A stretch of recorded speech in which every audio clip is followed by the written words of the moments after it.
programa Cida Carande hoje está assim, bem engalanado. Eu, há muito tempo, quero trazer esse cidadão, eu falo cidadão porque ele é isso que ele é mesmo, que é o Dr. Antônio Cabreira Mano Filho.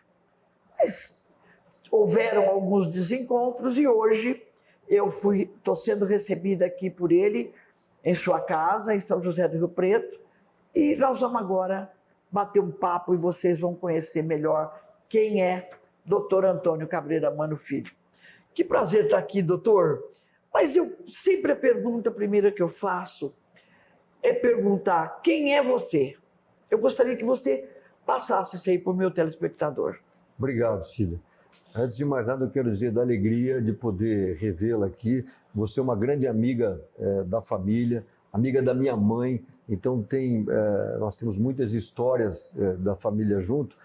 E o que é mais importante, eu quero aqui também fazer uma abertura, eu acho o interior, né, Rio Preto, Araçatuba, uma região tão rica, uma região tão abençoada, e é importante que a gente possa mostrar isso.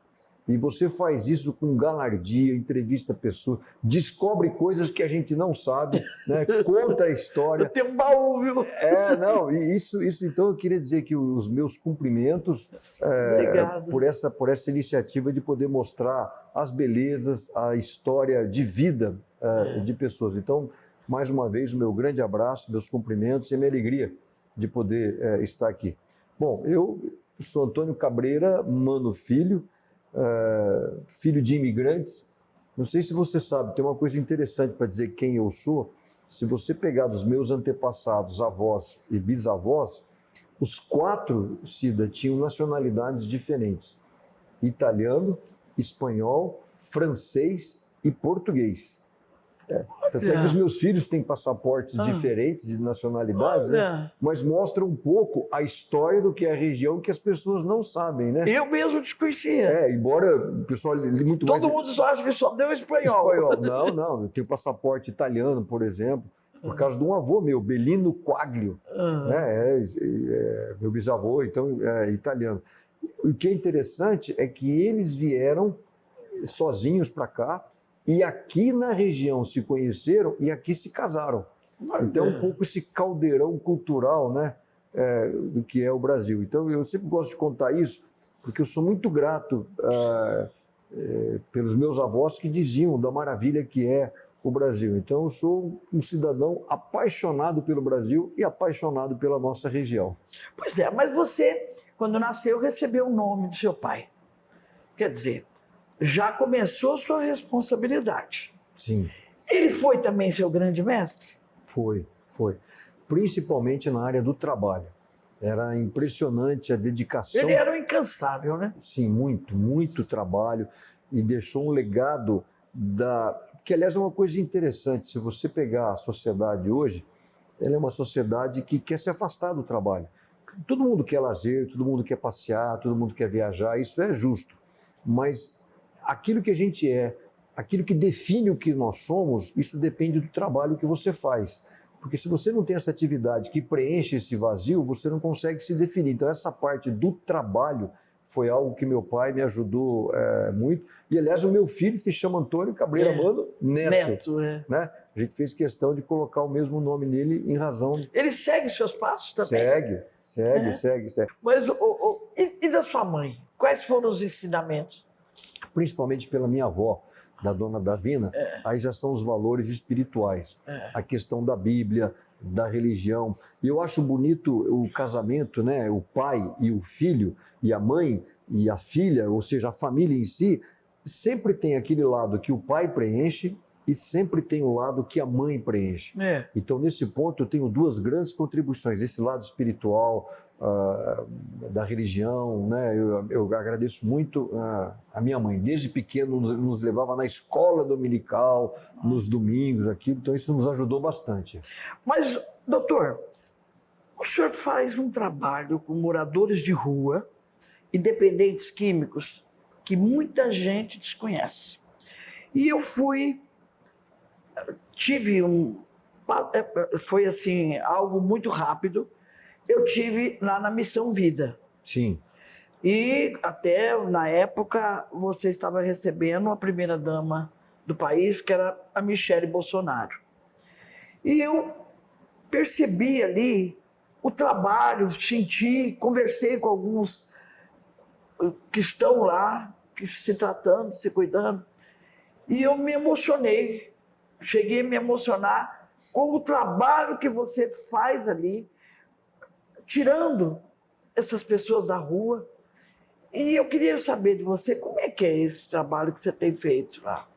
Na realidade, é assim, quando a gente vê um morador de rua, alguém que está numa sarjeta, geralmente você tem aquele sentimento de misericórdia, de piedade, você quer ajudar, isso é muito importante, mas o que a gente tem que ver ali naquela pessoa não é só, às vezes, uma boca que tem que ser alimentada porque eles estão realmente passando fome, mas o que você tem que enxergar ali, às vezes, é um talento, é uma habilidade que pode contribuir para a sociedade.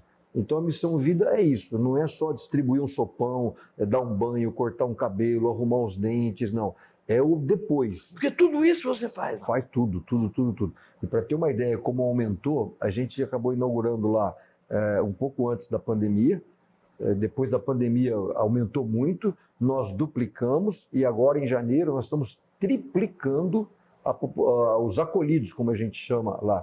E você sabe que na inauguração da Missão Vida aconteceu algo muito importante, porque a maioria das pessoas elas não acreditavam que aquilo ia ficar em pé. Muitas pessoas não estavam assim, acreditando na importância e no fato de recuperar. No último dia, no dia da inauguração, que era tarde, a gente acabou recebendo lá um pessoal que veio como pedreiro, carpinteiro, para fazer aqueles retoques finais. E eles chegaram aqui na rodoviária de Rio Preto e chegaram com uma camiseta Missão Vida. Eu os recebi lá mais ou menos, eram umas 9 e pouco da manhã, com aquela camiseta. Aí, de repente, lá na rodoviária, estava passando um senhor assim, muito bem arrumado, com um crachá da prefeitura, da rodoviária, falou: ó, vocês são da Missão Vida? Ah, sim, nós estamos inaugurando a Missão Vida aqui em Rio Preto. Aí ele virou e falou assim: olha, puxa vida, eu há 15 anos, eu era um morador de rua, fui recuperado pela Missão Vida, e hoje ele trabalha, ele foi recuperado em Goiás. Foi aqui, ele trabalha aqui na rodoviária. Eu peguei ele e falei: não, você vai lá. Aí na inauguração, o prefeito estava junto, né? Falei: olha, prefeito, se o senhor tem uma ideia do que é a Missão Vida, fulano, eu não vou falar o nome para não constranger, levanta. Ele levantou e vem aqui. Veio com o crachá da prefeitura. Falei: olha aqui, prefeito, olha, era um morador de rua, hoje é um talento, casou, constituiu uma família, né? Ah, uma choradeira, aquela cerimônia, né? Mas é isso que a gente faz, resgatar essas pessoas que estão no fim da vida. Pois é, mas agora nós vamos para o nosso intervalo e vocês não saiam daí porque a gente vai continuar aqui o bate-papo tão gostoso aqui com o doutor Antônio Cabreira Mano Filho.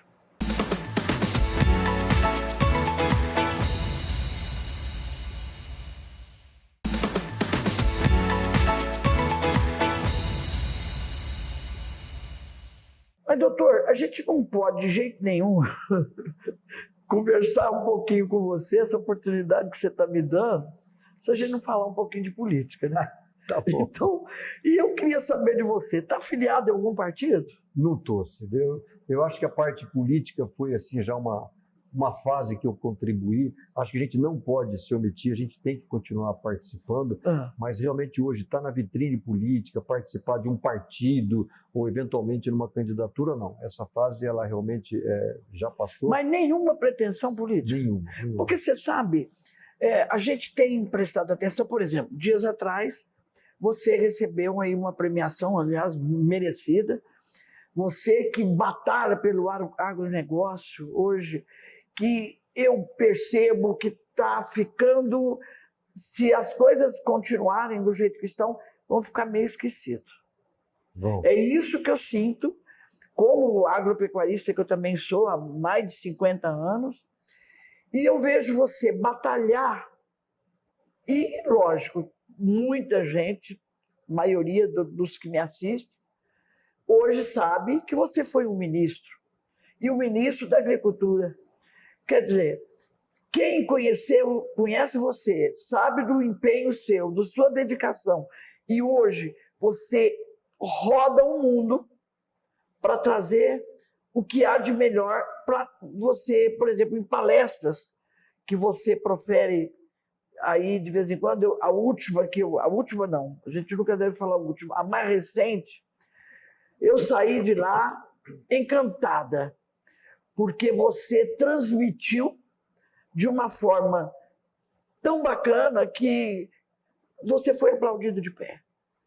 E eu gostaria muito que você falasse um pouquinho sobre o que você pretende, que ajuda que você poderia dar hoje para a nossa agricultura e pecuária. Na realidade, assim, eu acho que o agronegócio, o que está faltando é a gente contar melhor a nossa história. Nós não sabemos contar, porque diferente dos meus pais e dos meus avós, o mundo mudou. A maioria das pessoas hoje, elas vivem no asfalto, vivem na cidade, não vivem mais na área rural, né?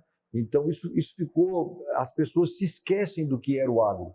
Então nós precisamos novamente contar para essas pessoas a história do agronegócio. Então, na realidade, o que a gente quer é contar a história novamente do agronegócio e da importância daquilo. Hoje, para você ter uma noção, o Brasil manda comida, alimento para mais de 200 países. Então, imagine hoje se você não tivesse o Brasil sendo essa potência agrícola que ele é hoje, o que seria do mundo? O Brasil hoje, então, ele é um dos sustentáculos da paz mundial, no intuito de fornecer comida para a África, para a China, para a Ásia, de uma maneira geral. Então, é um país imenso, incrível esse país que a gente tem. Pois é, mas nós vamos outra vez para o nosso intervalo comercial e a gente volta aqui com você.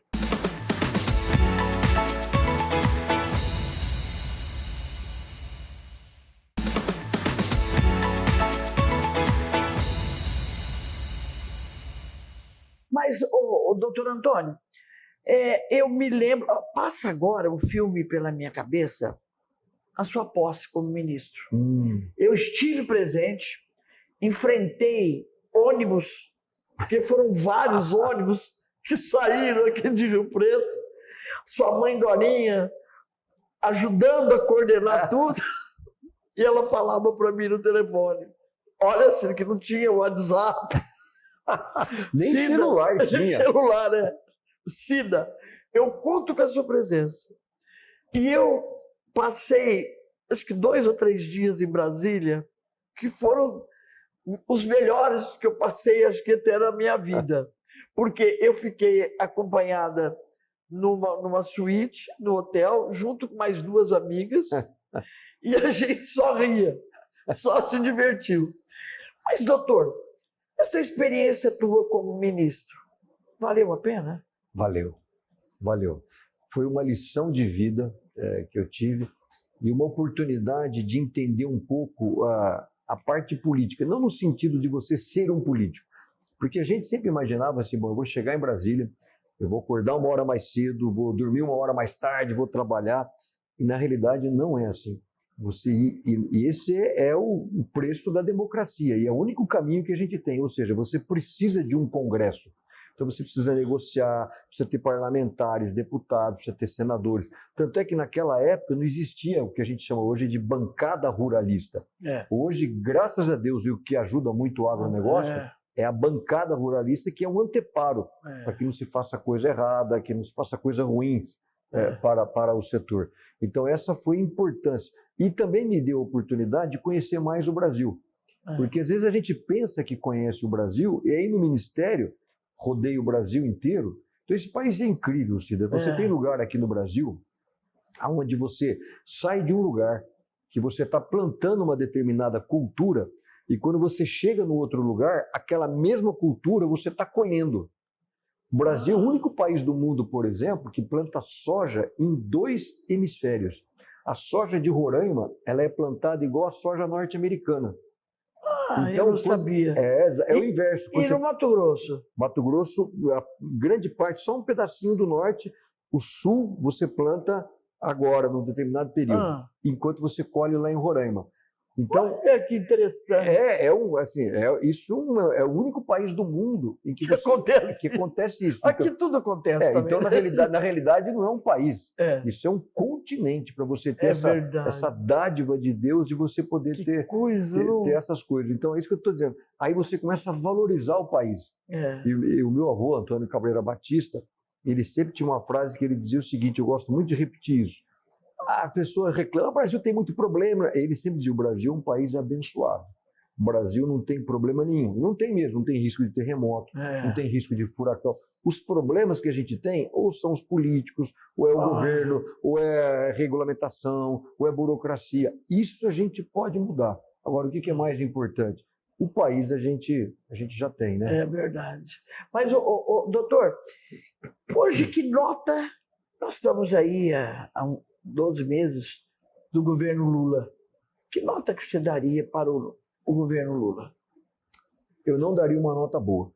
Não, eu como brasileiro, eu quero o melhor para o meu país, quero que o presidente Lula acerte as suas decisões, mas o que eu tenho visto até agora, e principalmente relacionado com o agronegócio, não acho que ele tomou boas decisões. A questão, por exemplo, do marco temporal criou uma insegurança jurídica muito grande.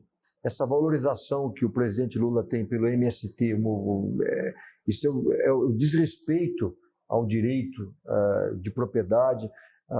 Você tem no Congresso hoje uma série de projetos do PT tentando voltar, aumentar a tributação no agronegócio.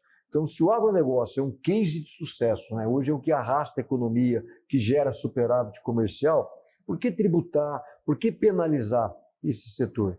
Então, infelizmente, eu estive recentemente com o ministro Carlos Fávaro, eu desejo muito sucesso a ele, mas ele tem uma missão muito difícil, porque o governo atual, infelizmente, ele tem uma concepção errada, distorcida do que é o agronegócio. Como você tem o dom da palavra, eu sei porque eu tenho uma pessoa próxima de mim que faz parte da Igreja Presbiteriana, sim, onde você também faz parte. Deixa aí uma mensagem para 2024 para o meu telespectador. Deixa sim, uma mensagem de esperança. E já que você me provocou falando da igreja, eu vou contar uma historinha rápida aqui de famílias. Você sabe que meu pai, que você conheceu muito bem, você até me contava agora antes do programa que o encontrou na Beneficência Portuguesa. Deixa eu lhe dizer uma coisa, para deixar essa mensagem final. No final da vida, meu pai teve muito problema de coração. E um dia, 5 horas da manhã, eu estava na fazenda, minha mãe me liga, falou, seu pai teve uma crise, foi internado na Beneficência, e ele está numa desritmia do coração, acelera, desacelera, e os médicos em Rio Preto não estão mais sabendo o que fazer com ele. E naquela época, o meu colega no Ministério da Saúde era o doutor Adib Jatene, o maior cardiologista. Grande, E ela falou, olha, tenta localizar o doutor Jatene para ele dar uma assistência para a gente ver o que faz.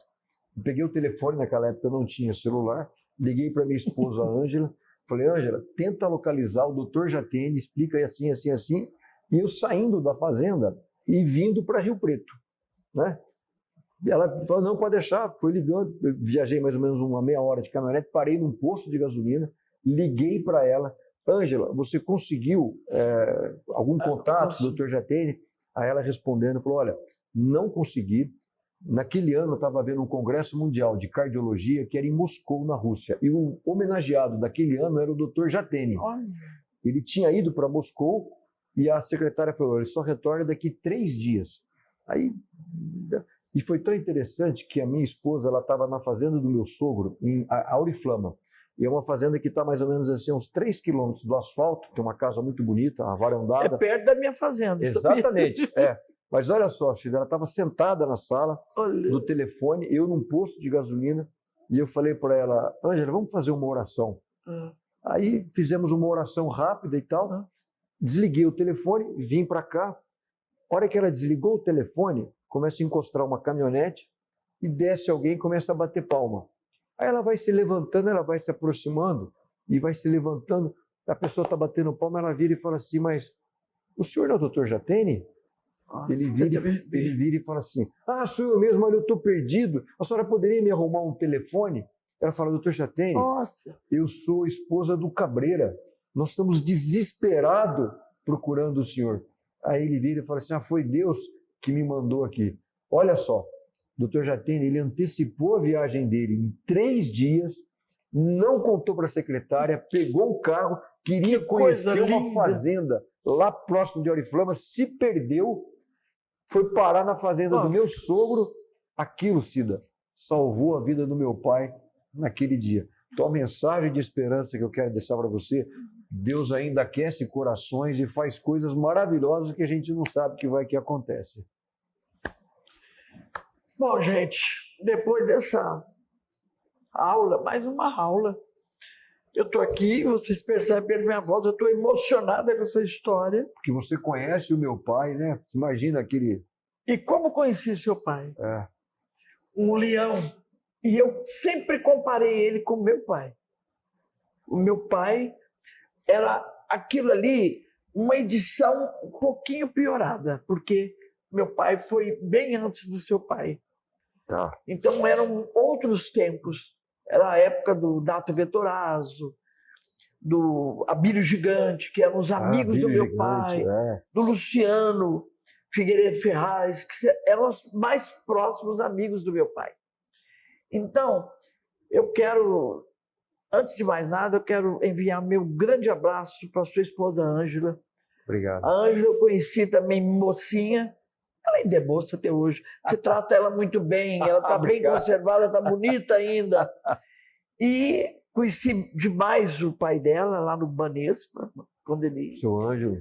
Ele me avisava alguma coisa, sempre eu não gostava muito quando eu recebia telefonema dele.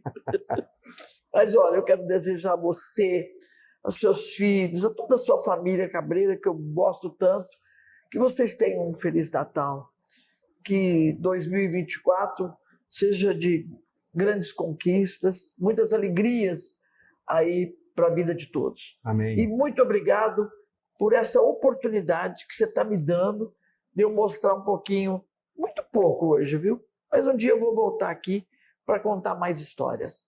E histórias bacanas é com o doutor Antônio Cabreira Mano Filho. Obrigado, E Cida. o programa encerra por aqui.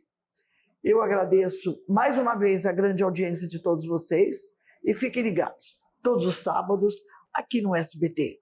Porque sempre eu vou trazer eventos, vou trazer um bate-papo tão interessante como hoje eu tive com o doutor Antônio e conto sempre com a audiência de todos vocês. Se não deu para você assistir, acessa meu site. Lá você vai poder conferir o programa, minha coluna social e também nas redes sociais. Eu estou no Instagram, estou no Facebook, sempre mostrando o que há de melhor para todos vocês. Então, até sábado que vem, se Deus quiser, e uma boa semana para todos vocês.